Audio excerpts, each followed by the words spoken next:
freedoms were curtailed. We fought for Floridians who were being ignored by the elites, whose livelihoods hung in the balance, and who did not have a voice. We were their voice, and we were their fighter. And the results...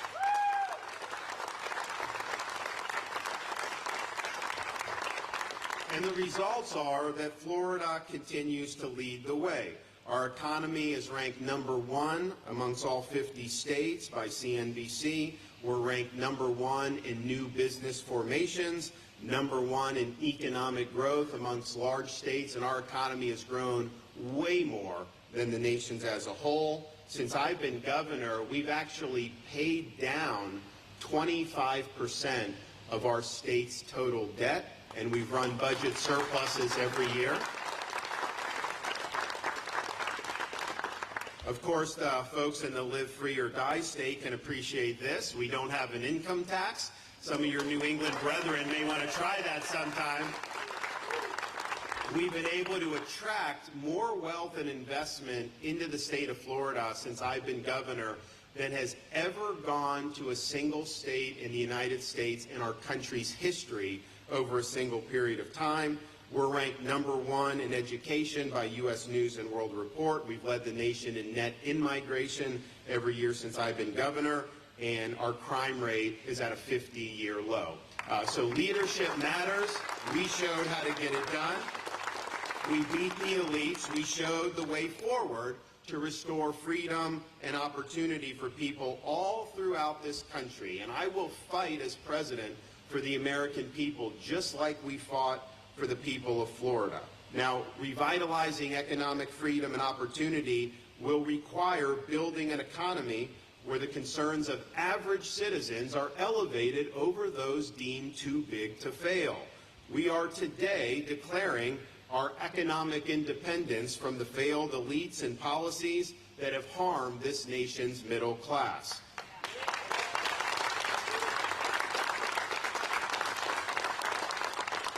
We will reshore, we will diversify, and we will expand our economy. We will reward hard work and ingenuity. We will usher in a new era of growth, prosperity, and civic pride. We are a nation with an economy, not the other way around. We are citizens of a republic. We are not cogs in a global economic empire.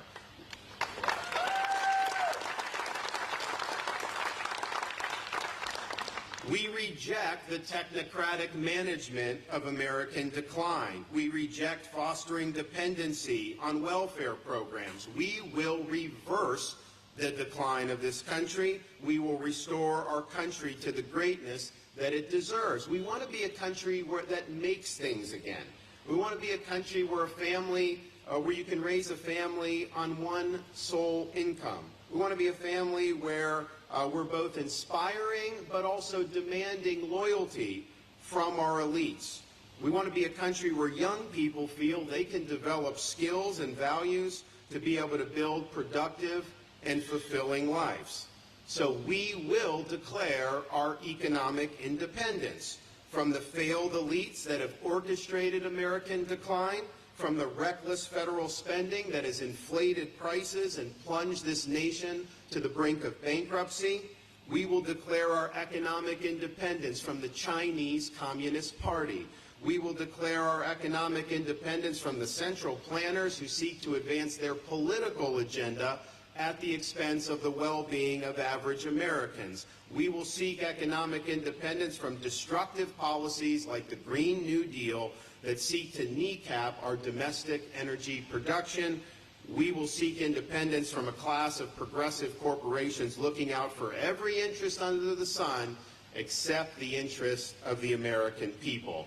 The goal of our Declaration of Independence is simple. We, the American people, win. They lose.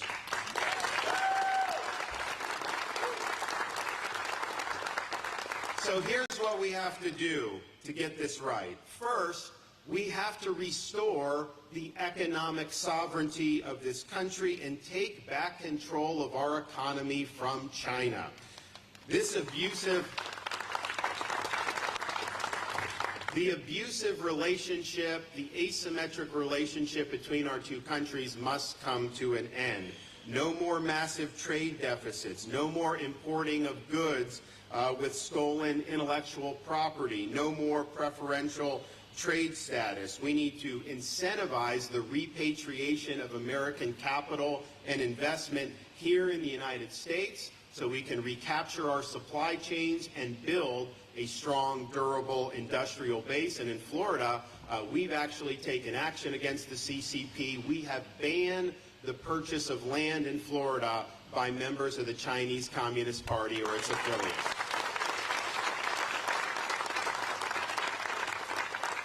Second thing we need to do is we must achieve stronger economic growth. If you look at what's been the case over the past 10, 15 years, growth has been substandard.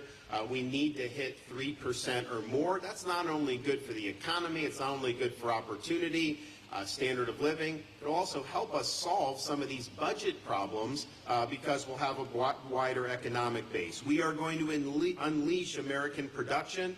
We're going to seek to increase productivity, and we will make sure our economic policies support families and small businesses.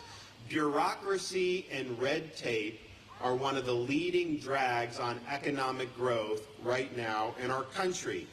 Not only does it inhibit our ability to grow, it gives a competitive advantage to the largest companies because they can afford accountants and lawyers and navigate all that. It's the little guy, it's the budding entrepreneur, it's the small business, it's the medium-sized business who suffer the most at the hands of federal overreach.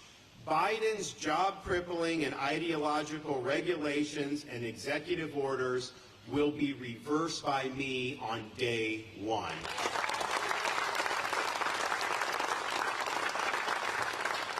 And we've shown how to do this in Florida. Not only has our economy in Florida grown much faster than the national average, our government footprint in Florida is the smallest per capita in the country in terms of our state workers. Most of what's going on in D.C. is totally non-essential, and we need a major reduction in the bureaucracy that is impacting the American people. We are also going to ensure that tax rates are low, that the tax code is simple, and that these policies are permanent so that people are able to make decisions about how to deploy their resources. We want the full immediate expensing, we want territoriality, and we want to strengthen base erosion measures to ensure more investment in America. We're proud in Florida to have the second lowest per capita tax and debt burden anywhere in the United States. Obviously, New Hampshire takes that very, very seriously, but we need to make sure that we are not killing businesses and opportunities with excessive regulation and excessive taxes. Third thing we will do, we will achieve energy independence by using our domestic resources.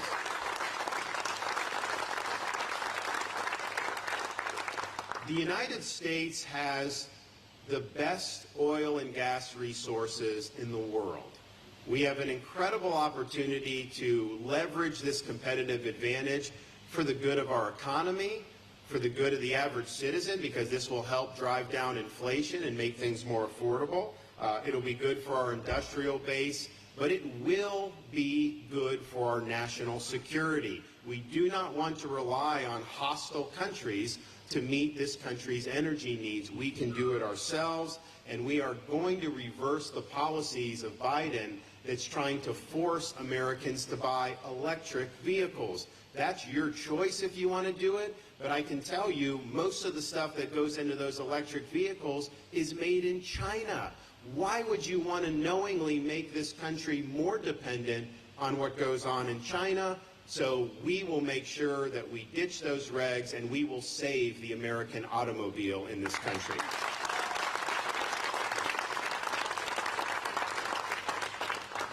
You're not going to have a strong economy if the economy is politicized, if companies are feel like they have to take political positions on everything under the sun. So we're going to end the politicization of the economy by kneecapping things like ESG. They call it environment, social governance.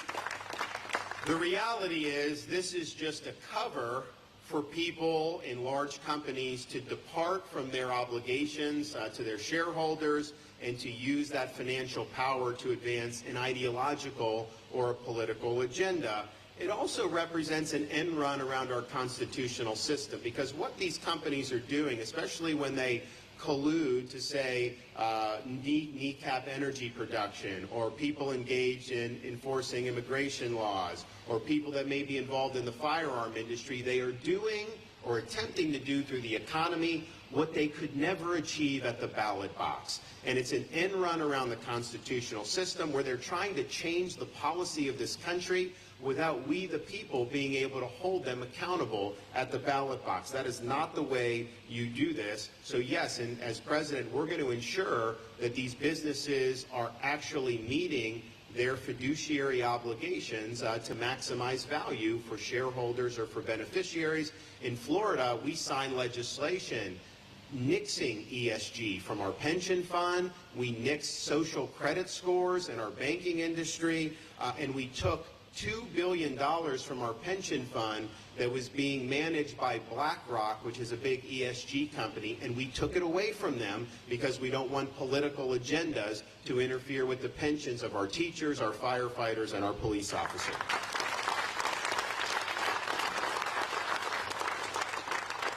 Fifth thing we will do is we will restore merit and the individual as the central criteria for economic advancement. The U.S. Supreme Court recently issued a ruling on using race to determine who gets into college and who doesn't.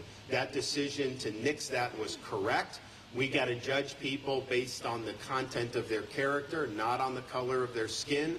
Though that ruling should apply across the board through our economy in these so-called DEI programs that many corporations have embraced. Those are discriminatory programs. If they have you go through a training and say somehow you have white privilege, that is wrong. That is judging somebody based on the color of their skin. And so we need to treat people as individuals, not as members of groups.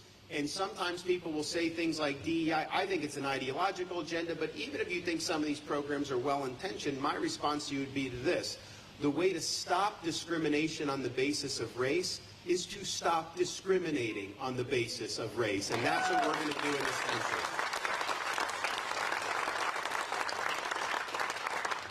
Sixth thing, we are going to reform the education system in this country, and we're going to lower barriers of entry, particularly for blue-collar workers. We need our schools from K-12 through university to focus on education, not indoctrination. We need to make sure that the rights of parents to direct the education and upbringing of their children, that those rights are respected and honored like we have in Florida. And we need universal school choice so that parents have the right to send their kid to a school that works for them and works for their family. We've done all of that in Florida. We need to do it nationwide. We also have to champion workforce education and technical training. A degree from a four-year brick and ivy university is one way you can be successful, but it's not the only way you can be successful, and for many people, it's not the best way to be successful. So let's elevate opportunities for our young people to acquire tangible skills that they can then parlay into very successful careers. In Florida, we've doubled the number of apprenticeships that we have. We have workforce education now in our middle schools, and we've taken programs like commercial driver's license, producing truck drivers, where we used to do 600 a year. Now Florida's producing 3,500 a year, and guess what? Those guys can make six figures in their first job coming out. No debt, no millstone around their neck. They have the ability to succeed, and a lot of these guys, when they get skills in electrical things, they may work for 4 or 5 years, and then they can start their own business with that. And in a growing state like Florida, there's a lot of opportunities to service some of these new communities. So it's really good for our students, and it's just important as president, I'm just going to send the message, you are not less worthy because you didn't get a degree from a four-year university. It's good if you did, God bless you, but that's not the only way to be success, and we understand that.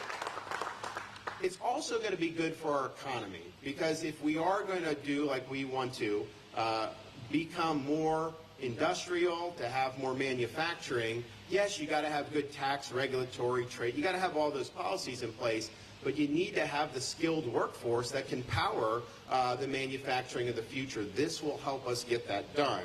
And then I look to see what's happened with a lot of college students. I was growing up, people said, if you don't go to college, you can't be successful in this world. And I think a lot of that was well-intentioned. I think people just wanted you to be able to advance yourself. But the reality is we've had a generation of students go deep into debt, and some of them end up with degrees in things like zombie studies, which are just not making a difference. And unfortunately, some of them end up in jobs they could have had right out of high school anyways. And so we just have to reorient this to, yes, if you go in debt to get an engineering degree from MIT, you're going to be fine, you're going to be good. I'm not going to quibble with that. But a lot of these degrees have not given people a pathway to success, and it's caused them to be deep in debt. So what are you going to do about that? It's wrong to say that a truck driver should have to pay off the debt of somebody who got a degree in gender studies. This is not the taxpayers that should have to do that. At the same time, I have sympathy for some of these students because I think they were sold a bill of goods. I think these universities knew that they could take all this federal loan money, and if you're there for 6 years, hey, that's more money for them, right? And they do it, and they increase their administrative bloat, and they didn't make the instruction any better. And so what do? Well, I think the universities should be responsible for the student debt. You produce somebody that can be successful, they pay off the loans. Great. If you don't, then you're going to be on the hook. That will cause a change in the type of course programs that a lot of these universities are offering. They're not going to afford to be doing ideological studies because they know that's not going to lead to gainful employment. I also think student loans should be dischargeable in bankruptcy. Why they're not and other debts are. And so we need to do things to make it better for our students, to be able to have pathways for success. But it starts with holding these universities accountable, and we will absolutely do that as president. Seventh, we need a strong and fair labor market. We have to secure our border. We have to stop illegal immigration. We need to end things like chain migration and the diversity visa lottery. We should not have massive amounts of unskilled migration coming into this country. What we want is immigration that benefits the average American. We don't want to be bringing people in on programs to undercut wages of American citizens. And so that has got to be our touchstone. What is benefiting the American worker and what is benefiting the wages of the average American? Eighth, we need to rein in the Federal Reserve. It is not designed or supposed to be an economic central planner. It is not supposed to be indulging in social justice or social engineering. It's got one job: maintain stable prices. And it has departed from that with what it's done over the last many years. We're now in a situation where they've raised interest rates because they put us in this. And so now affording a home, your mortgage payment is like twice as much as what it would have been 4 or 5 years ago for basically the same home, given how much interest rates have gone up. So the Fed needs to have a limited role in this country. It's not accountable to the electorate. So the idea that it's going to take all this power and that we're all just going to be its guinea pigs, that doesn't work in a republic or a constitutional system. So I will appoint a chairman of the Federal Reserve who understands that, who understands the limited role that it has, and is going to focus on making sure the prices are stable for American businesses and consumers. We also will reject the Federal Reserve's attempt to impose a central bank digital currency on the American people.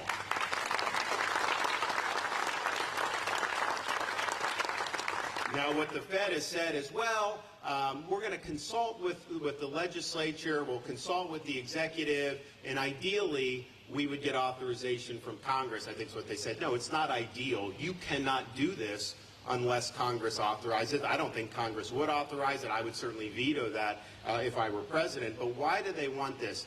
They want to go to a cashless society. They want to eliminate cryptocurrency, and they want all the transactions to go through this central bank digital currency. Now, why do they want to do that? Well, China wants to do it because they impose a social credit system on that. People at the World Economic Forum in Davos, some of these elites, they've said, yeah, if you have central bank digital currency, it allows elites to circumscribe purchases that they don't like ammunition, like energy, like all these different things. And so sometimes you have things that are proposed by policymakers that are kind of like a wolf's in sheep's clothing, that it may look okay on the surface, but underneath it you can see that it's a threat to liberty. Central bank digital currency is not that. Central bank digital currency is a wolf coming as a wolf. If you think that you can trust unaccountable elites to centrally plan our economy and have oversight over your economic decisions, and that's not going to end up being abused, then I've got some oceanfront property in Arizona I would like to sell you. So we see that this is a threat. In Florida, we've seen them talking about it, so I actually signed legislation where we don't recognize central bank digital currency. Now, Congress could override us on that, but the Fed unilaterally, I don't think they could override us on that, so we've protected Floridians. But as president, on day one, CBDC goes into the trash can. We're not going to allow it. And we are going to let Americans invest in things like Bitcoin and cryptocurrency. No one's forcing you to do it. If you want to do it, you can do it. Biden's war on Bitcoin and cryptocurrency will come to an end when I become president. Number 9, ensure that bad economic actors are held responsible for their decisions. No more socialism for the wealthy and rugged individualism for small businesses and for individuals and for working class people. Part of having a good economy is that, there can be cycles in the economy. People make bad decisions, there's a response, and then they do better next time. When elites get bailed out from their bad decisions, that really distorts how an economy is supposed to work. Of course, the people that are not politically connected get left holding the bag. I mean, if you think like a community bank here in New Hampshire would have been bailed out the way Silicon Valley Bank was, that's very politically connected, I got some more stuff to sell you if you believe that. We know that that's not the case, so we're not going to allow that to happen going forward. And finally, number 10, we need to rein in Congress's spending habits. They are spending us into oblivion. I believe we need structural reforms like a balanced budget amendment to the Constitution and term limits for members of Congress. But I also think as a president, you've got to be willing to lean in and use the veto pen to be able to battle against this excessive spending. And our debt, even 5 or 6 years ago, was like 21 trillion. Now it's 32 trillion. Just in the last month or so, they've added another trillion to our national debt. And it's all because Congress, it's easier for them to put it on the credit card than to actually have to make tough decisions. And so we are going to be a force against that. In Florida, we run big budget surpluses. We've paid down debt. I've vetoed billions and billions of dollars of excessive spending since I've been governor to keep everything in line and to keep things going in a good direction. And we really haven't had a president since Ronald Reagan who leaned in against Congress over spending. And so I will be that president that will do that and will stand up for taxpayers and will stand up for the next generation.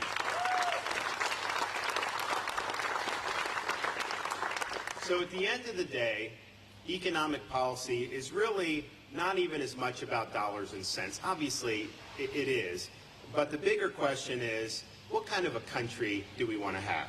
And I want a country where Americans that work hard, Americans that get the most out of their God-given ability are able to get ahead in this country, they're able to raise a family, and they're able to lead fulfilling and productive lives. And if we can't get that right, then we are not going to succeed as a country. So that is going to be our focal point. And I understand there's a lot of pessimism in the air about the direction of our country. We seem to have gone off the rails on so many different things. I think people want to see a restoration of sanity to the society. They want to see a restoration of normalcy to communities, and they're looking for, that direction.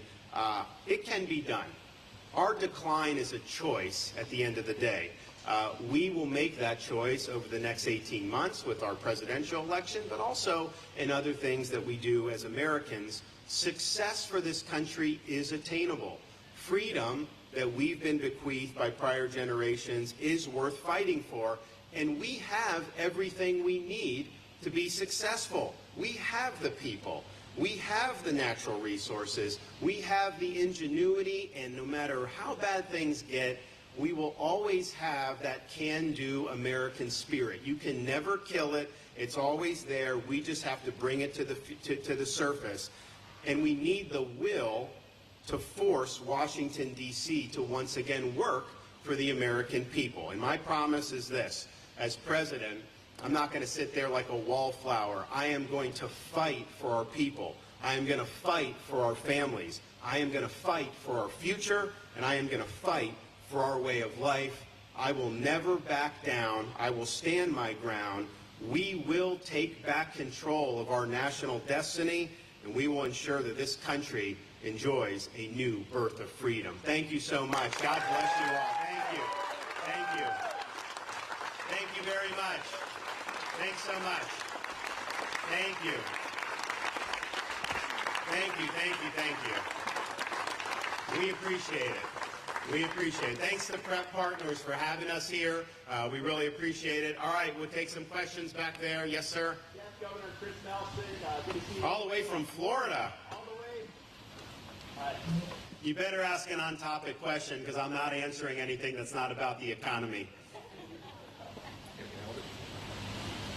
All right, great to see you in New England, Governor. I wanted to know, people like my wife and I and small business owners saw a great transfer of wealth out of our pockets into the hands of billionaires like Bezos and Gates, and also into the hands of government officials like Whitmer and Newsom. Would you support a constitutional amendment to prevent any more shutdowns from any other alleged Chinese viruses? And also, in your plan, are we going to be abolishing the IRS? So I'm game for that. You know, you send me that, we'll sign. Look, I think at the end of the day, what happened was it already violated the Constitution, the Fifth Amendment. Because if you take somebody's property, you got to provide just compensation. And I mentioned in the remarks, and you said it eloquently, this was a major transfer of wealth from middle-class people and small businesses to a handful, maybe 6 or 7 major corporations. You know, Apple's market cap is $3 trillion now.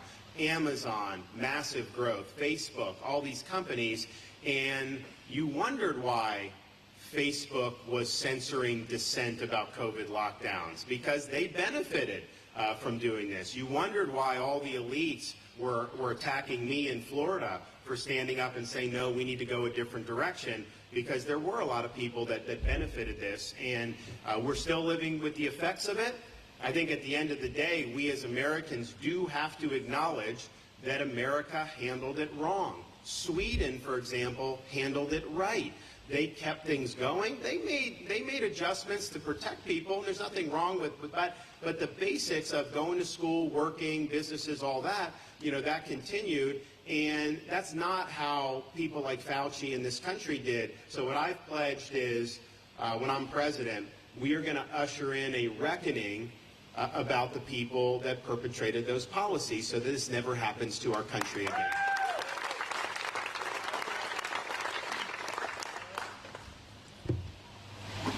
Thank you, Governor. Aaron Navarro, CBS News. On energy, where do you stand now when it comes to bans on fracking and offshore drilling? So I don't support national. I think in Florida, people have kind of misconstrued. We have a constitutional amendment that does not allow offshore drilling, and so that's something that we honor. And so when we're doing that, that is not saying that I think that should apply to Louisiana or Texas and all that. So that will continue. And we want them to be able to do it, and we also want them to be able to use hydraulic fracturing. It's been something that's been very effective, and it's really taken our country to be the world's leading energy producer. But clearly in states like Florida, because we're a coastal state, we've had oil spills, we've put that in the Constitution, our voters did, and that's something as governor that I've followed and respected. Yes, ma'am. Thank you. Lisa Kaczynski from Politico. Governor, your spokesperson said online that MAGA grandmothers were scammed out of money by Trump to pay his legal bills. Could you expand on that, please? I'm not familiar with that, but at the end of the day, we're here to talk about restoring this economy. We're here to talk about uplifting the middle class. To me, if you ask voters, are they more interested in hearing about that or the process stories about politics, I think that they want to hear about the country's future, and so that's what we're going to do. Michael. Michael Graham, New Hampshire Journal. The #1 challenge for the businesses in this building is finding workers. And so 2 questions. One, what can the federal government do to use sticks and carrots to get people back to the workforce? And secondly, New Hampshire Republicans tried to pass a work requirement for Medicaid. You have to look for a job or do something productive. They struggle with the Democrats to get that passed. What should the federal government's stance be on that? So the federal government's stance should be, for able-bodied adults, there should be work requirements for all welfare programs. That works. The incentives need to be get to work. We've tried this in the past, and it has worked. What happened was COVID came. They did the CARES Act, which was $2 trillion, and they were basically telling people not to work. And I think maybe they thought that you could do that for a couple weeks and everything would be snapped out. But what happened is the CARES Act underwrote lengthy lockdowns in blue states. And so while Florida and Georgia and others were doing it, in fact, I had people come up to me, the other day saying, like, when they got to Florida during COVID, it was like a whole new world. They were so happy and everything. But so we did well. But these other states, and people dropped out of the workforce. I mean, we've had millions of people totally drop out. To go from 98% of prime-age males in the workforce to now 89%, that's the difference in terms of finding the workers. So the expectation needs to be any benefits must come with work requirements. I think that that's 100%. We actually are including that in our program. We're going to talk a little bit more about that in the future. So that is there. I think that that's absolutely necessary, and we will ensure that that's the case. Yep. Sure, this will give you a last question. Hey, Nick Nehamas from the New York Times. Thank you. So this year you had to pass major legislation to address the crises in the property insurance and affordable housing markets in Florida. Why didn't you see those crises coming ahead of time and address them before they got so out of control? That's a false premise. We did. So, for example, we've done property insurance for 3 years, going back to 2021. We had to get what the legislature would do. There were other things that I wanted them to do then that they weren't prepared to. Once the election happened, we had better numbers. We called a special session very quickly and got those changes down. So we've been working on this for a number of years. I think that in terms of affordable housing, we've done more in terms of our programs since I've been governor than any governor has done in terms of funding that. And that was day one. Every budget I did in Florida had full funding for Florida's affordable housing programs, and that was a much big change from what my predecessor did. We have also, and then we did the Major Live Local Act, which was probably the most significant attempt to increase the supply of affordable housing. And this is not like public housing. These are people that are cops, they're firefighters, they're teachers, but if they have to drive an hour and a half to work, that doesn't make sense for them. And so if you want to have vibrant communities, you got to have at different levels of the economic ladder be able to afford to live. So you're seeing a huge amount of capital flow into that. One of the things that bill did was it overrode some of the draconian restrictions that counties and cities were putting in. I mean, there's a need for housing. You'll hear local people say that. And then it takes years to be able to navigate. So we've created a streamlined process where people are going to go in. I've heard great things. There's a lot of people that are really excited about it. We also have robust home building, and that continued during COVID. But I think part of the issue in Florida is we have intense demand to live in Florida. We are the #1 most desired state to move to anywhere in the country. That's just a fact. And so, in some respects, that's a big benefit because individual Floridians, since I've been governor, the average Floridian has seen their wealth increase more than at any time in our state's history just based on their home values. I mean, some of their home values, and it's not just the mansions in Palm Beach. You have middle-class suburban subdivisions, homes that may have been 3 or 4 years ago, $350,000. you know, those are now all over $500,000 or what. So there have been a lot of Floridians that have benefited from that. On the flip side of it, for new buyers, you know, you need to be able to get into the market in a place that makes sense. And so you've had big demand. Inflation has caused huge problems too, because it costs more to build homes. And then with the interest rates, you know, that's made it really, really difficult. You thought maybe there would be some back and forth, like a little bit of a correction. But I think what's happened is the interest rates have gone up so quickly that it's locking in homeowners to their homes, because they know they can sell it, maybe make some money, but then they're going to end up in a loan that is going to cost way more with interest. And so it's created a little bit of a stasis, I think, in the homeowners market. But our Live Local Act, it's actually been a model for the country. I've had legislators around that have asked us about it. And but, you know, when you do things right, people respond, and there's a lot of people that want to come to Florida. And I mean, in New Hampshire, I'm running in, and you know, you guys are a free state, but I still have people saying, I may buy a place in the Villages, I may buy a place in Marco Island, all stuff. Okay, you know, look, we welcome it, but the reality is our demand far outstrips, you know, anywhere else, and so we're working hard to keep up with it. I do think with the home building, you know, our home builders have been on fire, but we had massive supply chain issues because of COVID. And so they probably would have built even more homes over the last few years if those supply chains were a little bit better. Yes, ma'am. Sir, this is going to be the last question. Okay. I'm just curious, so you spoke about electric vehicles. You announced your presidential run with Elon Musk. Do you have a problem with the business he's doing in China? Can you talk a little bit about that? Well, look, I think that I think if you ask him, I think he's acknowledged that we need to do more of the rare earth minerals here in the United States, or at least in countries that are not as adverse to us. So I've certainly recognized that, and I think that that's something that our China policy is going to look to address. That will take time. That's not going to happen tomorrow, but we got to do that. In the meantime, forcing people to do the EVs, you know, I think is a big mistake. First of all, a lot of Americans, they just don't want it.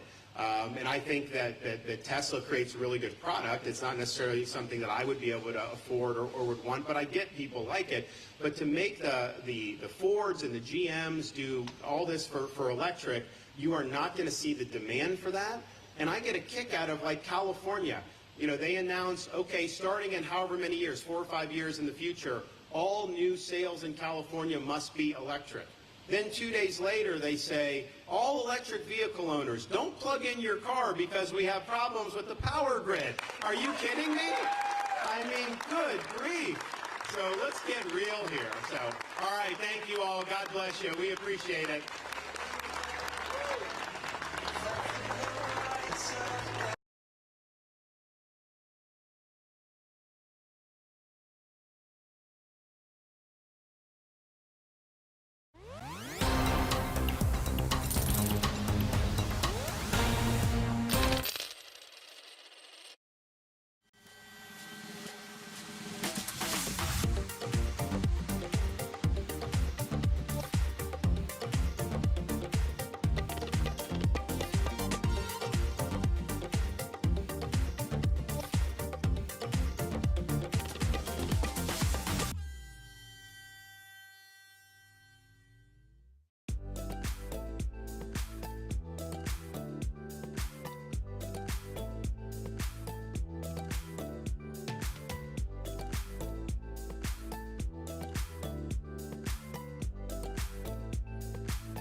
Битва за патрона до последнего патрона.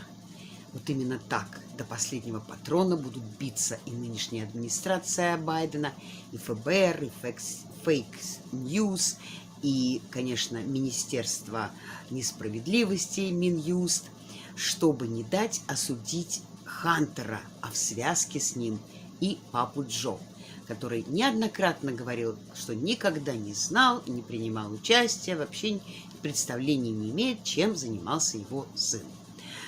И вот еще одно подтверждение вот этой битве, которую ведет Минюст, мы наблюдаем сегодня, буквально сегодня, вчера, на понедельник, 31 июля, было назначено заседание Конгресса, где показания о непосредственной вовлеченности в бизнес-схемы самого нынешнего президента должен был давать близкий деловой партнер Хантера Байдена Девон Арчер.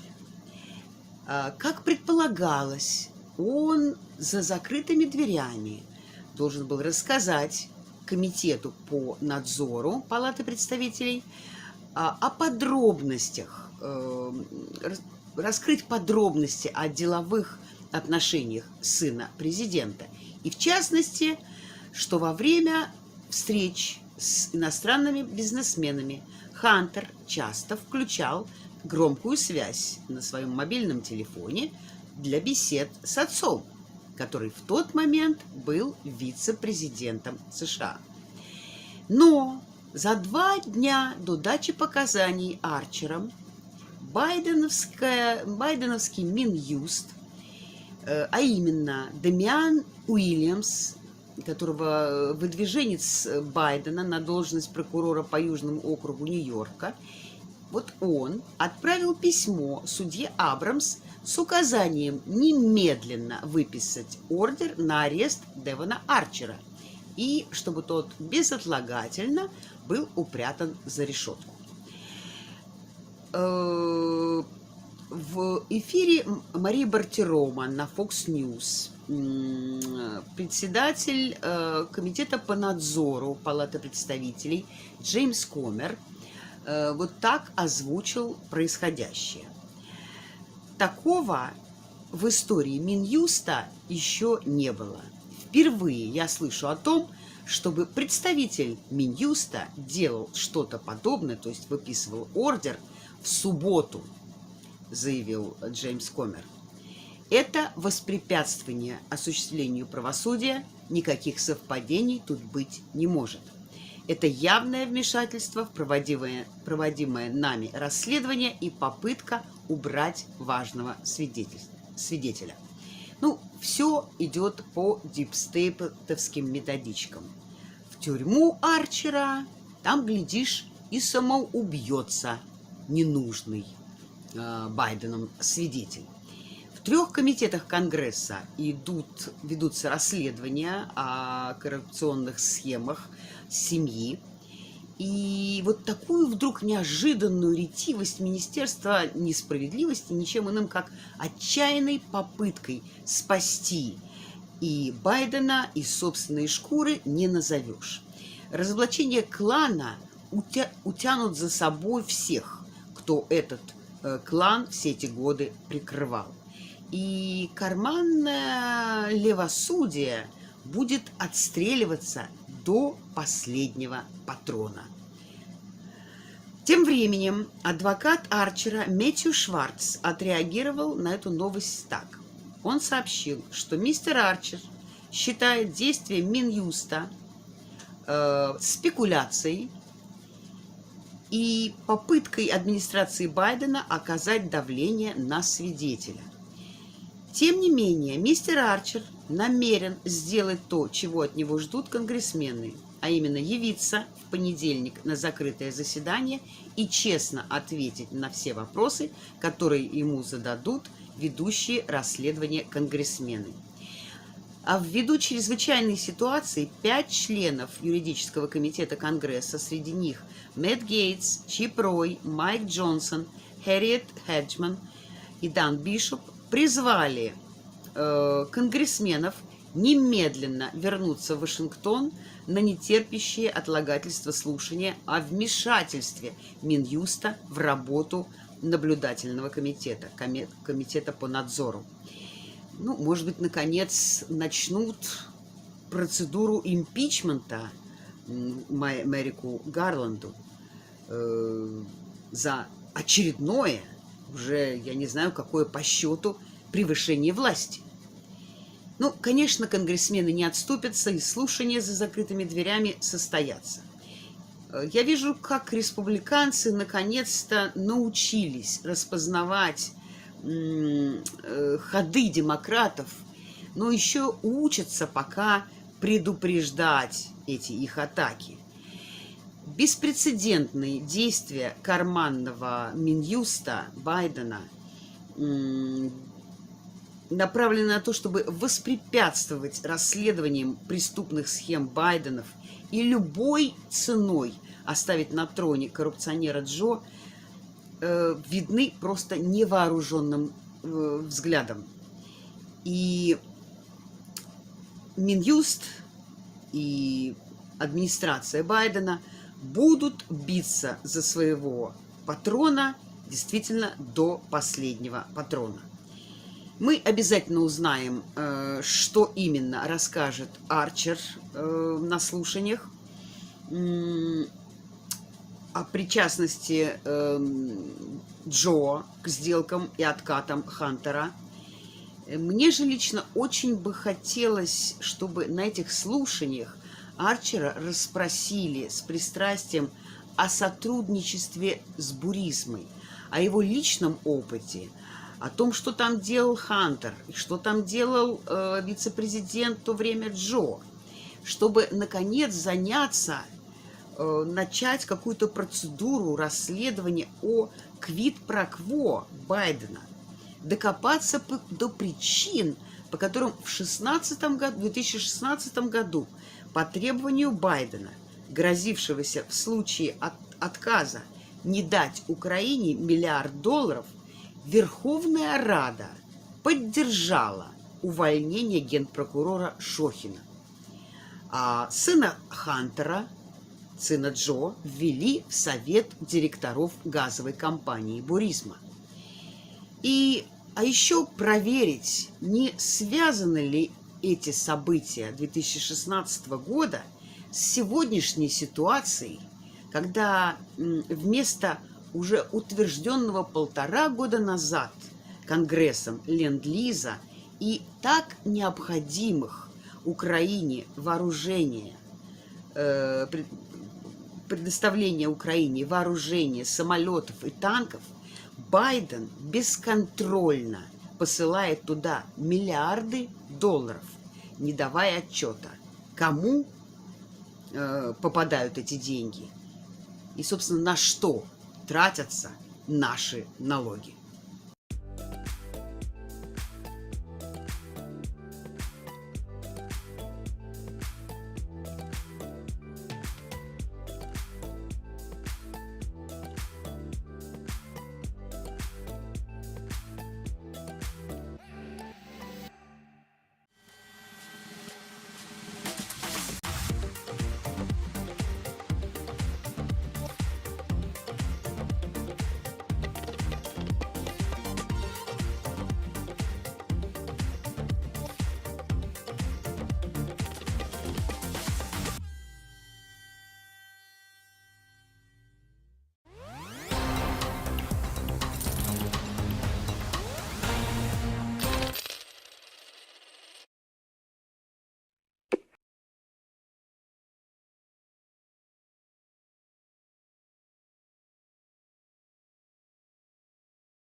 Хорошие дедушки не просто признают своих внучек, они любят их.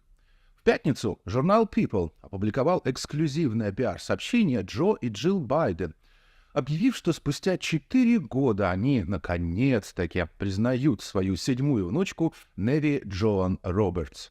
Вся демократическая партия все это время делала вид, что 4-летняя внучка Байдена просто не существует.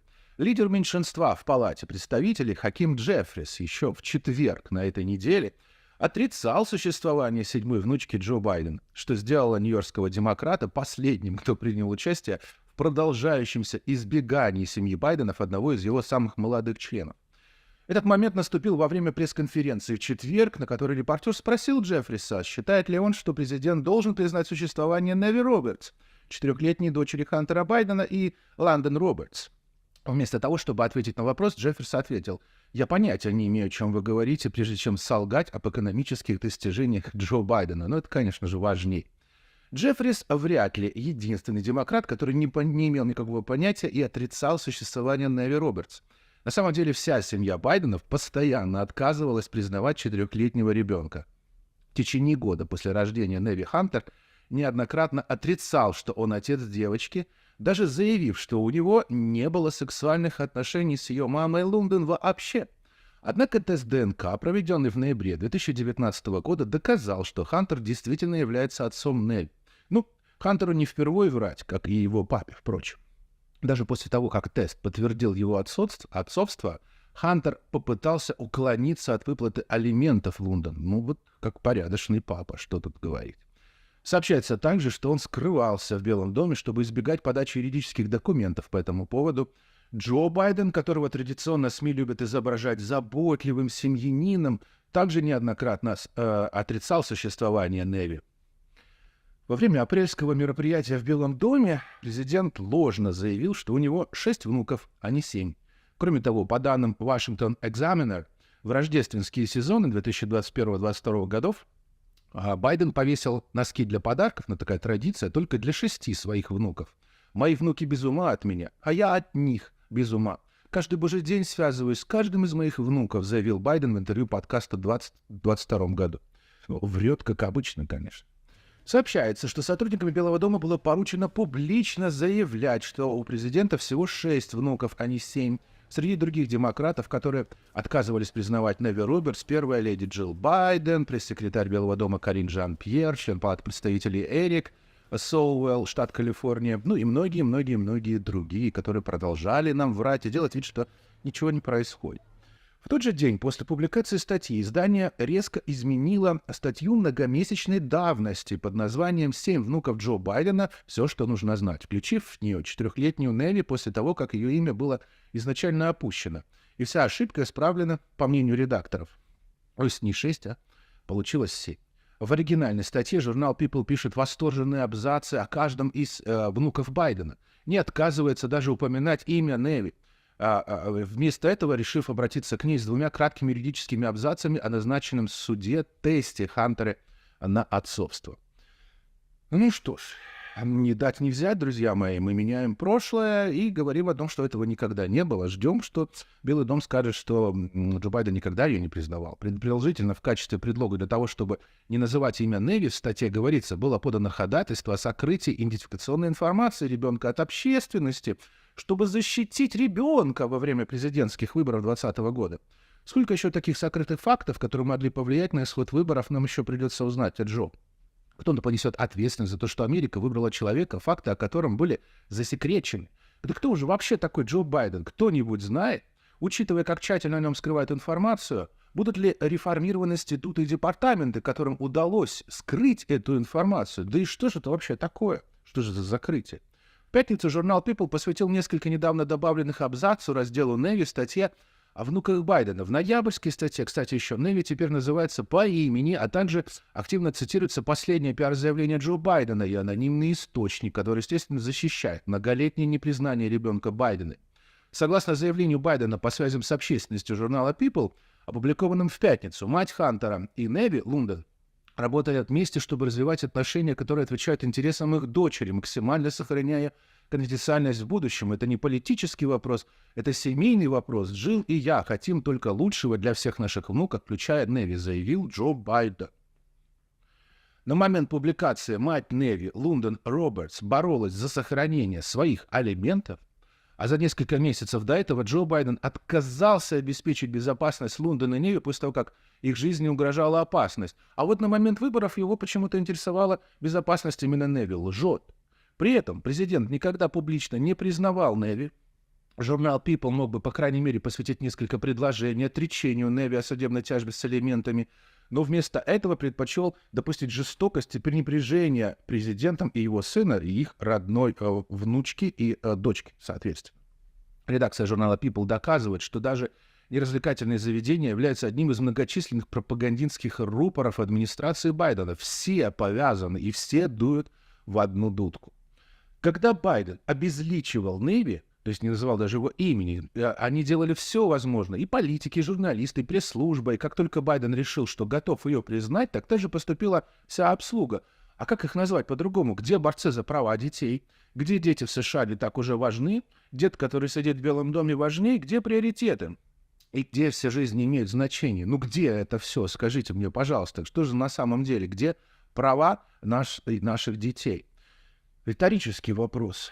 Конечно, но Белый дом демонстрирует в очередной раз ответ на этот риторический вопрос. Нам стоит только внимательнее присмотреться.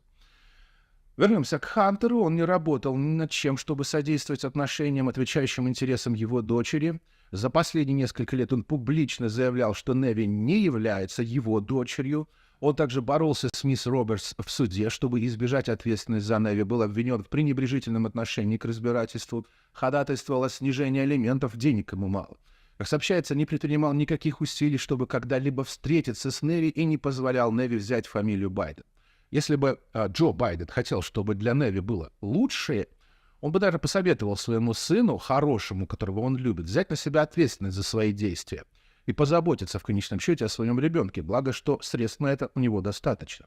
Он также принял решение полюбить Неви, сказать ему, чтобы Хантер это сделал, принять ее. Не было никаких причин, по которым Байден и Джилл не могли бы хотя бы встретиться с Неви сами. Байден также мог бы обеспечить безопасность Неви, учитывая, что она находится под угрозой из-за своей связи с ним. Вместо этого Байден решил быть забитым дедушкой, как и его забитый сыночек, с одобрения журнала People и остальных корпоративных СМИ, добреньким. В конечном счете, заявление о связям с общественностью оставляет у американцев много вопросов без ответов. Означает ли это признание, что Байден и его сын наконец-таки хотя бы встретятся с Неви? Или дадут какие-нибудь подарки? Позволит ли Байден Неви покататься на Air Force? Начнет ли покупать ей рождественские подарки? Даст ли ей дать возможность любить его как дедушку, которому дал другим внукам? И, наконец, позволит ли взять свою фамилию Байдена? К сожалению, нет. Признание всего произошло, скорее всего, из-за политических причин и предвыборной кампании Байдена. Как обычно, пытается обмануть тех, кто уже проголосовал за него, и просто использовать группу людей, ну или, по крайней мере, уменьшить и без того огромное количество скандалов, связанных с коррупцией, взяточничеством, также падением экономики, кризисами на границе и в технологических направлениях. Очень много проблем. Это не политический вопрос, это семейное дело, заявили Джо и Джилл Байден в заявлении на официальном сайте. Однако для Байдена это полностью политический вопрос. Байден отвечает хору американцев по обе стороны политического прохода, которые выражают глубокое отвращение к отречению его от собственной плоти и крови. Просто признавая существование Неви, а также утверждая, что это дело семьи, Байден сигнализирует нам всем о том, что статус-кво все еще сохраняется, за исключением того, что на этот раз никто не может обвинить его в том, что он не признает Неви. Так вот и все. Причина только в этом и кроется. Совершенно он не собирается никаким образом ей помогать. Это был холодный и рассчитанный пиар-ход, потому что он связался с дружественными ему корпоративными СМИ, а не со своей пострадавшей внучкой. Более того, хорошие дедушки не просто признают своих внучек, они их любят, они играют важную роль в их жизни. Однако Байдена больше интересуют рейтинги одобрения и опросы 2024 года, чем что-либо из этой истории. Вот такая семейка Хантера Байдена. Сколько еще мы узнаем, одному богу известно. Пока используйте возможность свободно говорить о политике без блокировок и банов. Будьте в курсе того, что происходит на самом деле, а не только того, о чем считают нужным вам рассказать. Также ваша финансовая помощь поможет нам компенсировать затраты на производство политических эфиров, инфоленты, авторских проектов, поддерживая информационный ресурс Cats Video Production без пропаганды и цензуры. Вы боретесь с засильем вот таких политиков, как Байден, лишающих нас свободы слова и превращающих нас в безмолвных рабов. Используйте PayPal, Zelle, кофе, а также суперчат Rumble или Twitter. Я благодарю Андрея Свечинский, и я также благодарю за поддержку Ларису Скудин. Спасибо, друзья, что вы поддерживаете нас через PayPal и через Зеле. Подписывайтесь и оставайтесь в курсе того, что происходит на самом деле. Делитесь трансляциями Тукетс в разные большие группы, где вы присутствуете. Отсылайте линки своим друзьям. Давайте делать так, чтобы у нас было больше, и мы боролись за наше будущее. Спасибо всем, кто смотрит Тукетс.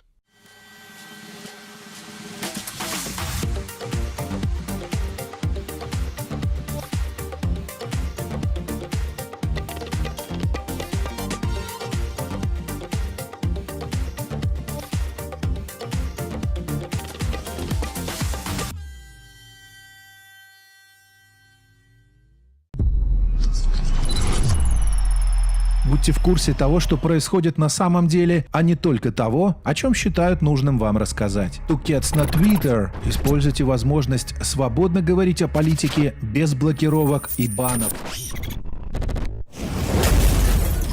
Тукетс на Rumble. Подписывайтесь, чтобы оставаться в курсе того, что на самом деле происходит с вами.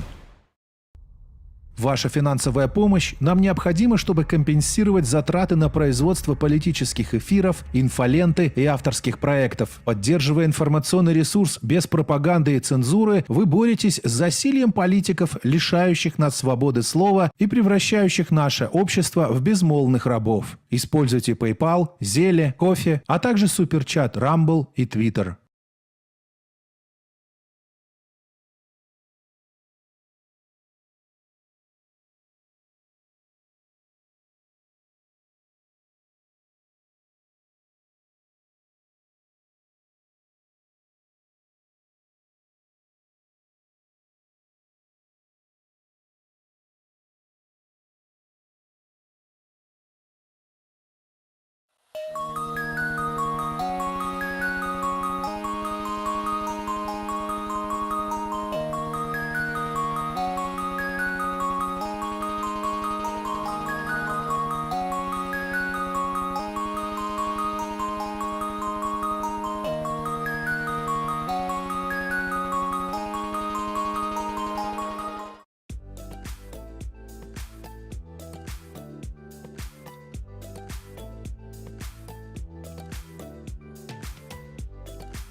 Пятый президент США Дональд Трамп в субботу, 29 июля, провел митинг в рамках избирательной кампании в Арье, штат Пенсильвания.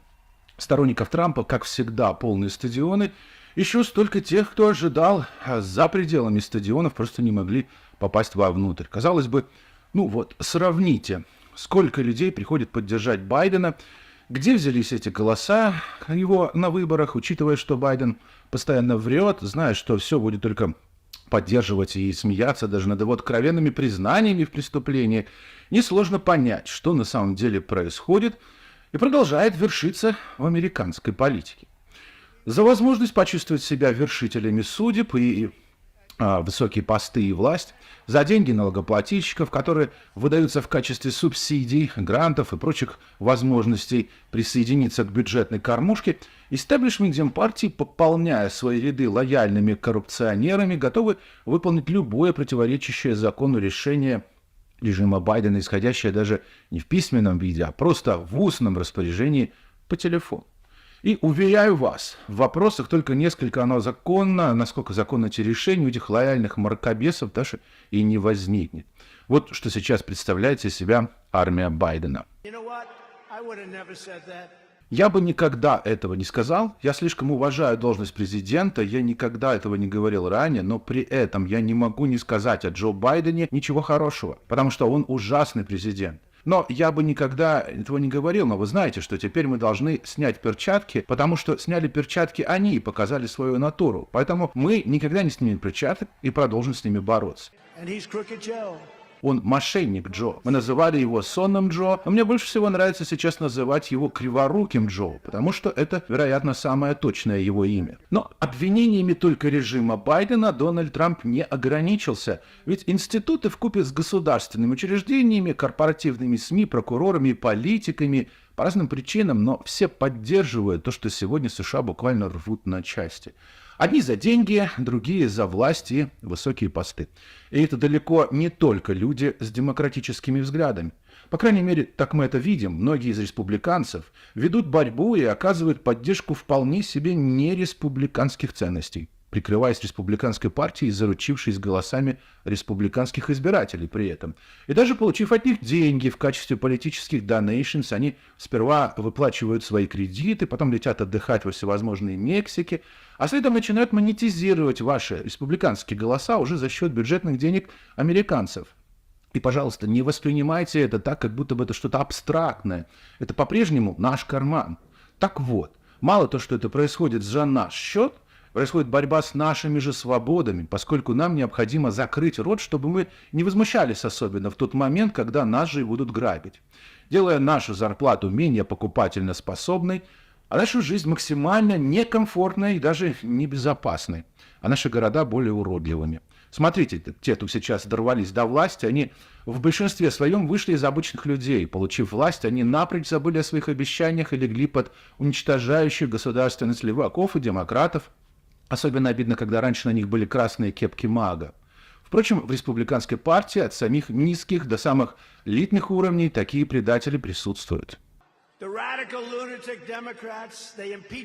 Радикальные сумасшедшие демократы представляют мне импичмент, обвиняя меня в преступлениях, фальсифицируют наши выборы, а республиканцы просто не борются. Они, конечно, в большинстве своем хорошие люди, но они не борются так, как должны были с этим бороться. Другие из них просто грязные, больные игроки, выехавшие на волне республиканской партии низы, которые ищут выгоду. Еще одна категория республиканцев, очень высокий класс. Я подозреваю, что они должны быть намного более низким классом. Так вот, по поводу борьбы. Конечно, сейчас нужен рывок, чтобы переломить ситуацию.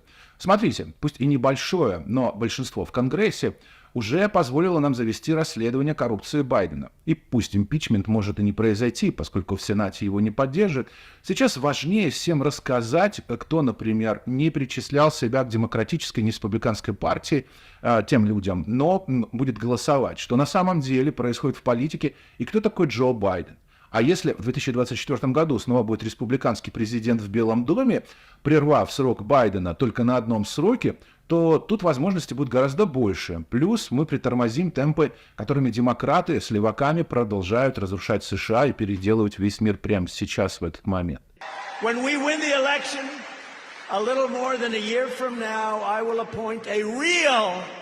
Когда мы выиграем выборы, чуть более чем через год, я назначу настоящего специального прокурора, чтобы раз и навсегда разоблачить монументальную коррупцию преступного клана Байдена. Когда эта битва закончится, я вернусь в Белый дом, и Байденам придется оправдаться за совершенную ими коррупцию, им придется уйти. Они делают все возможное, чтобы сорвать эти выборы, точно так же, как они сделали в последний раз. И посмотрите, что случилось с нашей страной. Посмотрите, каких результатов мы достигли и что происходит прямо сейчас. К сожалению, Дональд Трамп подверг критике и Рона DeSantis. Предполагаемого объединения между двумя сильными лидерами пока не произошло. Я говорю пока, потому что все еще, вероятно, надеюсь внутри себя. Ведь в случае такой схватки насмерть в 2024 году хорошо иметь хорошо защищенную спину. Ведь именно от ударов в спину чаще всего и страдают политики, сталкивающиеся в бою с демократами и леваками. Для последних нет правил, нет законов, нет никакой совести. DeSantis рассматривается как серьезный конкурент Трампу в начале года, но в последние недели его кампания ослабла. Он отказался пойти вместе с Трампом на ужин республиканцев в честь Дня Линкольна в Де-Мойне в пятницу, 28 июля, где двум самым серьезным лидерам и 11 другим кандидатам от республиканской партии из Белого дома дали по 10 минут каждому перед 1200 посетителей. DeSantis лишается сегодня крупных спонсоров, при этом тратя очень много денег на политическую рекламу. своей предвыборной кампании. Между тем, набрать больше голосов, чем у Трампа, у него по-прежнему не получается. Дональд Трамп сильно обходит его по голосам. В этом году Трампу дважды были предъявлены уголовные обвинения, и число его голосов в гонке за выдвижение кандидата в президенты от республиканцев продолжает неуклонно расти. Ведь все хотят бороться с коррупцией и видят, что происходит на самом деле. Вот что Дональд Трамп сказал касательно Рона DeSantis на своем ралли. DeSantis больше нет. DeSantis не существует, ему скоро конец. Думаю, если он когда-нибудь вернется, это будет величайшее возвращение в политической истории, но сегодня он ушел. Я думаю, что он потерял всех своих крупных спонсоров, и они говорят, в чем его проблема, у него нет личностей. Я могу сказать, что всем этому давным-давно политикам необходима харизма и сильная личность.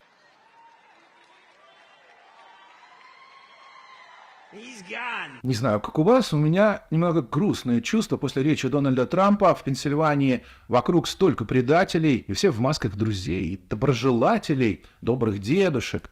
Как тут вычислить сволочей? Как сложно разобраться, кто есть кто. Ведь вы, если слышали, как сами нас сегодня пытаются вроде бы подцепить на общепонятной теме «Байден коррупционер», а потом начинают втирать, что мы голосовали за людей от республиканской партии, которые сами являются обычными мошенниками. Обвиняет Трампа в том, что он не разбирается в людях.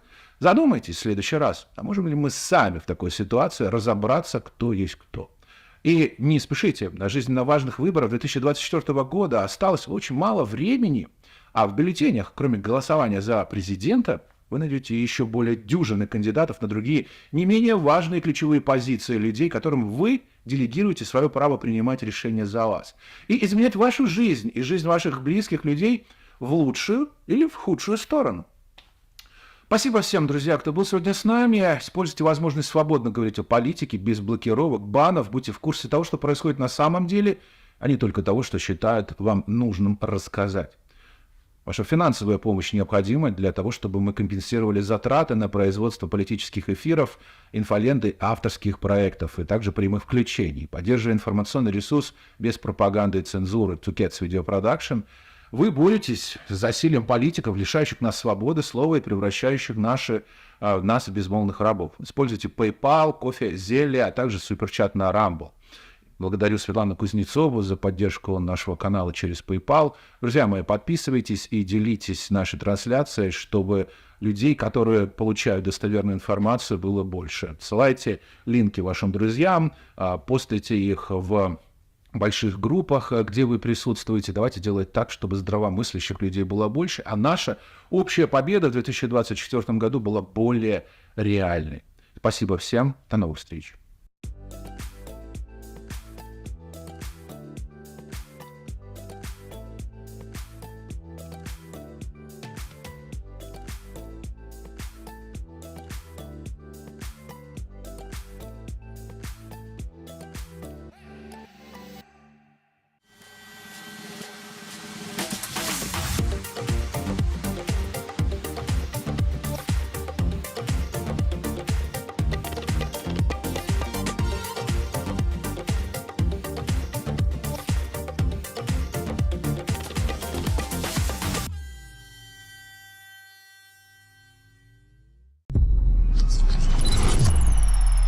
Будьте в курсе того, что происходит на самом деле, а не только того, о чем считают нужным вам рассказать. Tukets на Twitter. Используйте возможность свободно говорить о политике без блокировок и банов.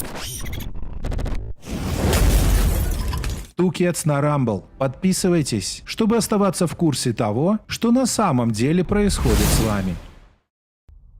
Ваша финансовая помощь нам необходима, чтобы компенсировать затраты на производство политических эфиров, инфоленты и авторских проектов. Поддерживая информационный ресурс без пропаганды и цензуры, вы боретесь с засилием политиков, лишающих нас свободы слова и превращающих наше общество в безмолвных рабов. Используйте PayPal, зелье, кофе, а также суперчат Rumble и Twitter.